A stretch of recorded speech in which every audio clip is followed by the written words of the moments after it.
दोस्तों, आपको पता है कि बैंकिंग के बारे में बहुत उथल-पुथल नज़र आ रही है और बहुत टॉपिक्स पर मैंने वीडियो बनानी थी और लोगों की, मेरे व्यूअर्स की, बैंकर भाइयों की बहुत डिमांड थी।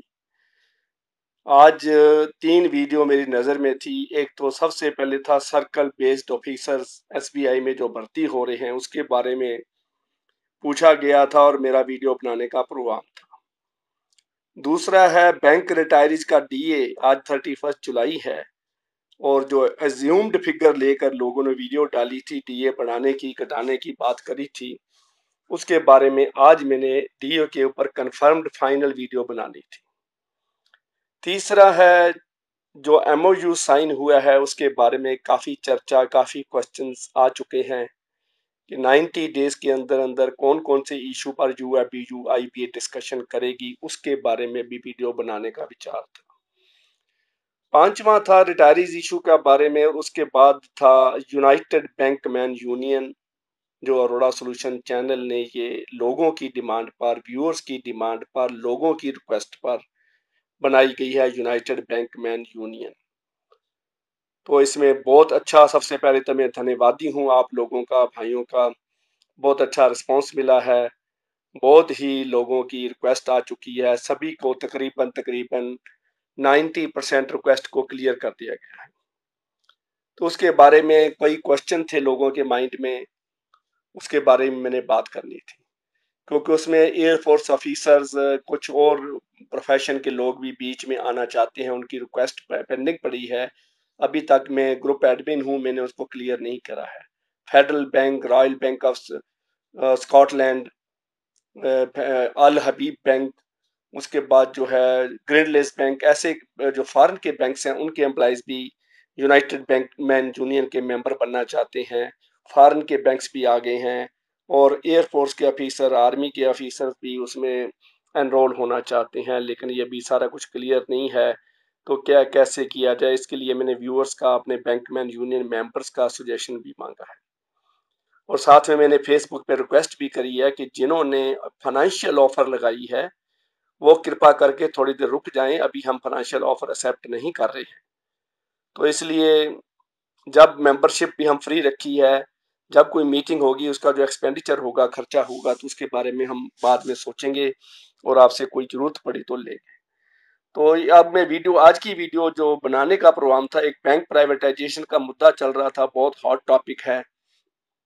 तो आज कई मुद्दे, टॉपिक इसके ऊपर बहुत चल रही है प्राइवेटाइजेशन के बारे में। इसके बारे में पहले वीडियो डाल चुका हूं कि नीति आयोग की आरटीआई एक्ट में हमने रिपोर्ट ले ली है और नीति आयोग ने सरकार को कोई रिकमेंडेशन नहीं दी है बैंक प्राइवेटाइजेशन के बारे में। ये सारी न्यूज़पेपर की जो फेक न्यूज है, इलेक्ट्रॉनिक मीडिया पर फेक है, इसके बारे में वीडियो डाल चुका हूं। No privatization in near future, सारा कुछ मैं बता चुका हूं, न्यूज़पेपर की कटिंग दिखा चुका हूं, आरटीआई एक्ट की रिपोर्ट दिखा चुका हूं। तो आज हम वीडियो बना रहे हैं जो मर्जर की बात, जो हॉट टॉपिक है, वो है इंडिया पोस्ट और आरआरबी का।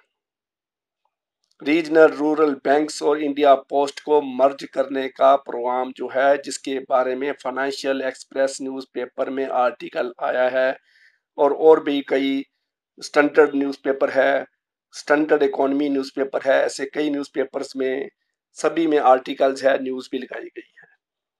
लेकिन भाइयों, मैं सभी को बता दूं, आज मैं आपको उसकी कटिंग्स भी दिखाता हूँ, क्लिपिंग्स भी दिखाता हूँ और उसके बारे में बताता हूँ। और उसका मर्जर का कारण क्या बताया गया है कि लॉस में चले गए हैं।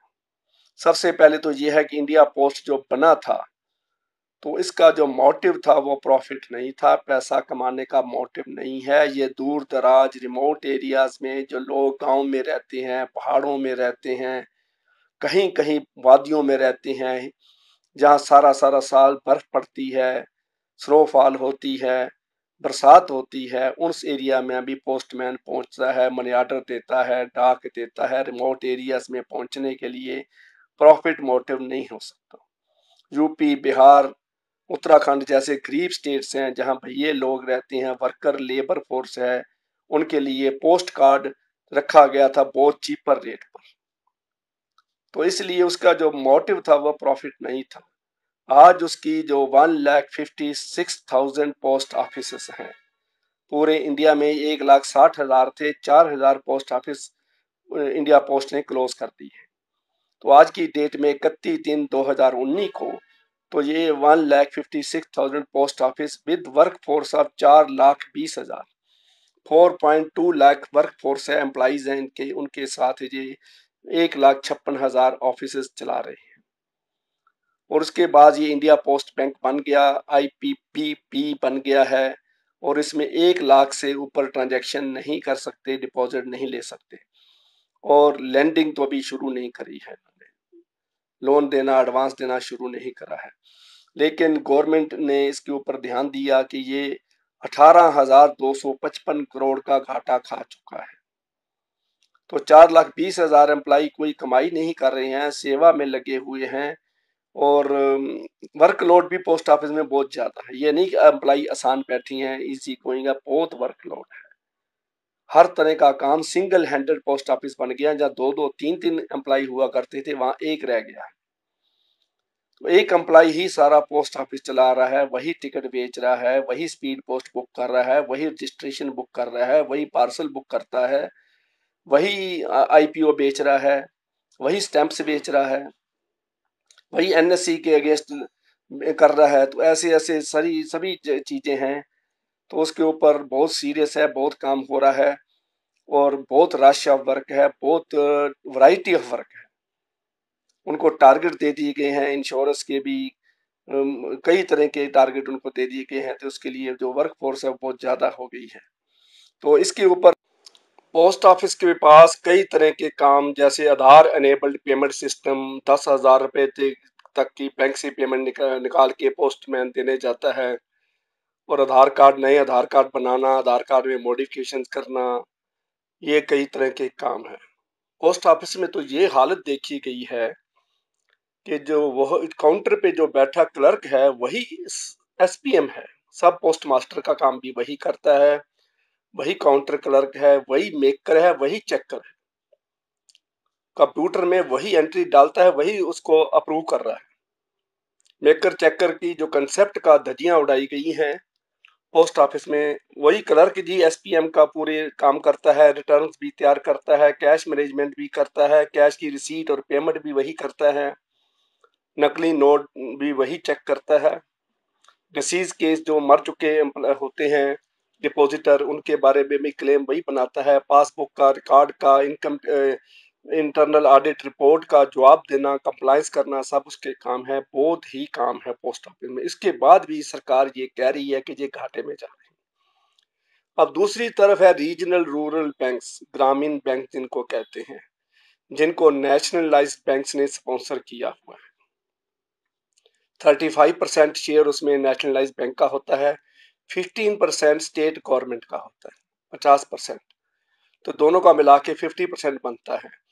और वो 45 रूरल बैंक RRB आजकल इंडिया में चल रहे हैं, 14,000 ब्रांचेस हैं इनकी, और ये ग्रामीण एरिया में, रूरल एरिया में बहुत ही टफ काम कर रहे हैं। रिमोट एरिया में खेती बाड़ी के जो लोन हैं, कर्जे हैं, डिपॉजिट्स हैं, उनको मेंटेन कर रहे हैं, बहुत ही बढ़िया ड्यूटी निभा रहे हैं, और बहुत ही अच्छा है। और उनके जो एम्प्लॉइज हैं उनकी नेशनलाइज्ड बैंक से, स्पॉन्सरिंग बैंक से, अपने ही बैंक से पे बहुत कम है। उनके ऊपर बाईपार्टाइट सेटलमेंट भी लागू नहीं होती है। तो उनका क्या दस्तूर है, क्या उनकी हालत है, सारा कुछ उनके ऊपर भी बहुत बर्डन है।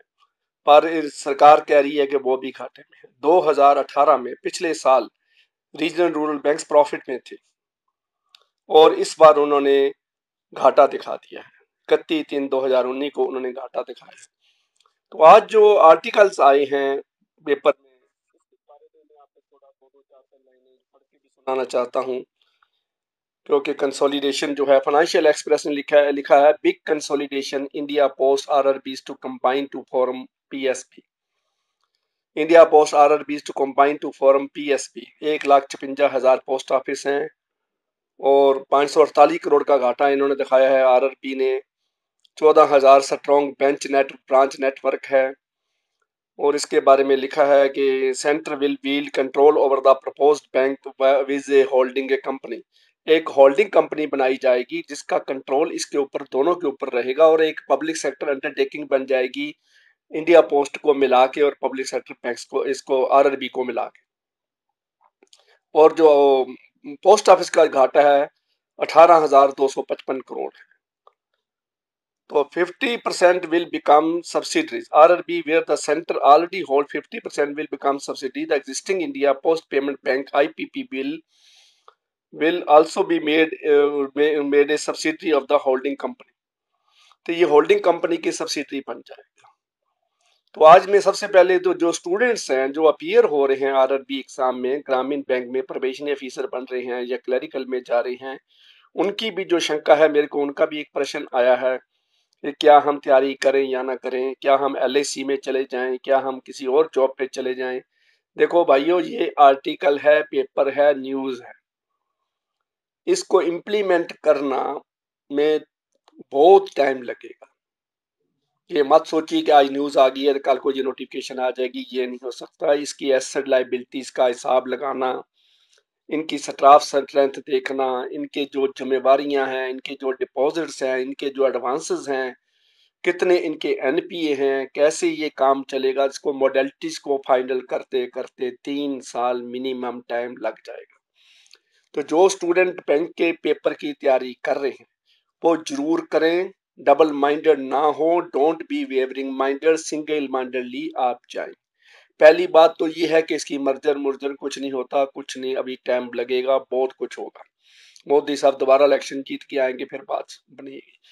दूसरी बात यह, आपने जो तैयारी करी है आज बैंक की, आप वो 2 साल से 3 साल से आप तैयारी कर रहे होंगे। आपने मल्टीपल चॉइस क्वेश्चन की तैयारी करी होगी, हिंदी टेस्ट की तैयारी करी होगी, डायग्राम्स की तैयारी करी होगी, फिगर्स की जो ऑड मैन ऑड की तैयारी करी होगी। तो उस हिसाब से आपने इस पेपर के आप एक्सपर्ट है। मान लीजिए आप 1-2 बार 2-2 4-4 नंबरों पर फेल भी हो चुके हैं, तो इस बार आपका चांस बन जाएगा। पर अगर आप किसी और जॉब में जाएंगे, किसी और फील्ड के में जाएंगे और नए सिरे से फिर तैयारी करेंगे, फिर आपका कैरियर सारा स्पाइल हो जाएगा और उसमें आप ना आ सके तो बहुत मुश्किल हो जाएगी। तो इसलिए इसी फील्ड में रहिए, ये कुछ भी नहीं होता है। आपने पेपर देना है, तैयारी करके देना है, भगवान के ऊपर, गॉड के ऊपर ट्रस्ट करिए, ये कुछ नहीं होता। तो इसलिए मत सोचो कि कुछ ऐसा हो जाएगा। Currently, IPB as a payment bank cannot accept deposit above rupees 1 lakh per customer. Also, it cannot lend. 1 lakh पर कस्टमर से ऊपर ये डिपॉजिट नहीं ले सकता है और इसके ऊपर नहीं कर सकता। जब ये आई फुल बैंक बन जाएगा तो ये सारी एक्टिविटीज बैंक वाली करेगा। The proposal to make India Post a bank goes with the government a plan to consolidate PSB and bring down the number of eventuality to 4 or even less. Government का जो plan है वो मैं आपको बता देता हूँ। फाइनेंशियल एक्सप्रेस कह रहा है कि इंडिया पोस्ट और आरआरबी बैंक को और जो अदर नेशनलाइज्ड बैंक्स हैं उनको मर्ज करके 4 बैंक बनाना चाहती है सरकार, बड़े बड़े 4 बैंक। और इसके पीछे भी क्या प्रोग्राम है, क्या प्लानिंग है, क्यों बनाना चाहती है, ये किसी ने सोचा ही नहीं है, ना ही मेरे से किसी ने ये प्रश्न पूछा है। जब अपना बैंक, अपना 18 बैंक है, काम कर रही है तो उनको करने दिए, क्यों नहीं करने देते। उसके पीछे एक बहुत बड़ा पॉइंट है जो किसी यूट्यूबर ने आपको नहीं बताया है, किसी बैंकर ने भी आपको नहीं बताया है। हमारे इंडिया के बैंक के एनपीए बढ़ गए हैं, एसेट लायबिलिटी में अनबैलेंस हो चुकी है और इसलिए फॉरेन बैंक जो है इंडियन बैंक की गारंटी नहीं मानते हैं। जब भी किसी बैंक की गारंटी ले जाओ तो वो बैंक हमारे इंडिया के बैंक की गारंटी नहीं लेता है, वो कहता है इसकी फाइनेंशियल पोजीशन खराब है। इंडिया में एक ही बैंक है, स्टेट बैंक ऑफ इंडिया, जिसकी गारंटी फॉरेन के बैंक्स मानते हैं। लेकिन मान लीजिए आप किसी और बैंक को, बड़ौदा को ले जाते हैं, किसी और बैंक को ले जाते हैं, यूनियन बैंक को, यूनाइटेड बैंक को, तो उनकी गारंटी वो नहीं मानते हैं। मैं बाय नेम नहीं बताना चाहता था, पर मैं कहता हूँ वो भी नेशनलाइज्ड बैंक है, वो भी बहुत, उनका भी डिपॉजिट बहुत अच्छे है, लेकिन फॉरेन बैंक उनको डॉलर में जब कन्वर्ट करके उन्हें डिपॉजिट देखता है तो वो उसमें गड़बड़ा जाता है सिस्टम। तो इसलिए गवर्नमेंट ने सोचा है अगर इंडिया के बैंक की गारंटी दूसरा कंट्री नहीं मान रहा है तो हमारा एक्सपोर्ट इंपोर्ट ट्रेड खराब हो जाएगा। तो इसलिए इनको बहुत मेजर बैंक बनाना चाहता है ताकि हमारे पास 4 या 5 मेजर बैंक हों। दूसरा है इसके पीछे जो पॉइंट है, आरआरबी को इंडिया पोस्ट में मर्ज करने से जो इनके ऑफिसेस के हैं मर्ज हो जाएंगे, इनका स्टाफ मर्ज हो जाएगा और उसी स्टाफ मेंबर जो है सारे काम कर लेगा, उसी बिल्डिंग के अंदर काम हो जाएंगे, उन्हीं कंप्यूटर्स पर वो काम हो जाएंगे, तो खर्चा बहुत कम हो जाएगा।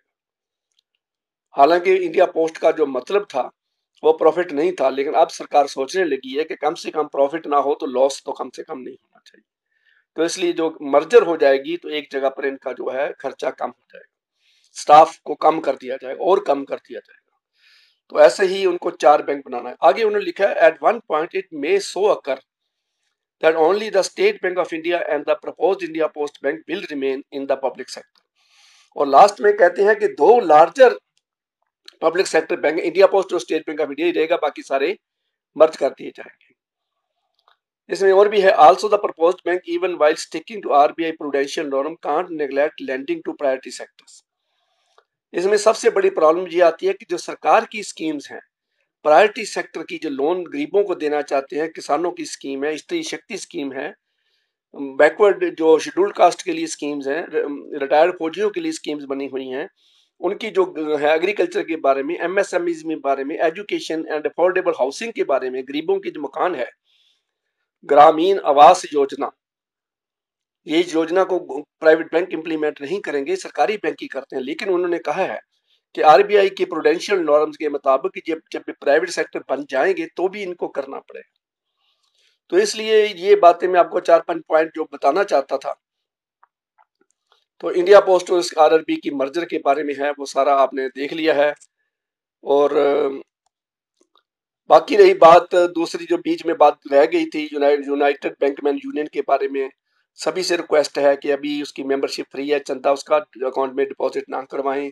सभी बैंकर भाई जो भी है, जो लेवी चोर लीडरों के साथ फाइट करना चाहता है वो उनके अगेंस्ट लड़ाई कर सकता है, यूनाइटेड बैंकमैन यूनियन में आ जाइए। और 90 डेज का टाइम है, 22 जुलाई को एग्रीमेंट हुआ है, 22 जुलाई, 22 अगस्त, 22 सितंबर, 22 अक्टूबर, 21 अक्टूबर तक आपके पास टाइम है एमओयू को मॉडिफाई करवाने का।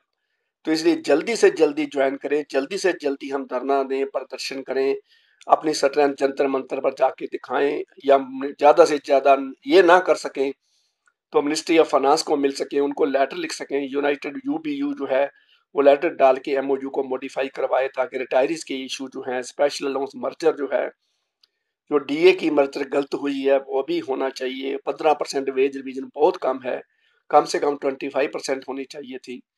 तो 8 साल बीत चुके हैं, इतनी डिले क्यों हुई है, उसके ऊपर इंटरेस्ट क्यों नहीं दे रहे हैं, ये सारा कुछ होना चाहिए।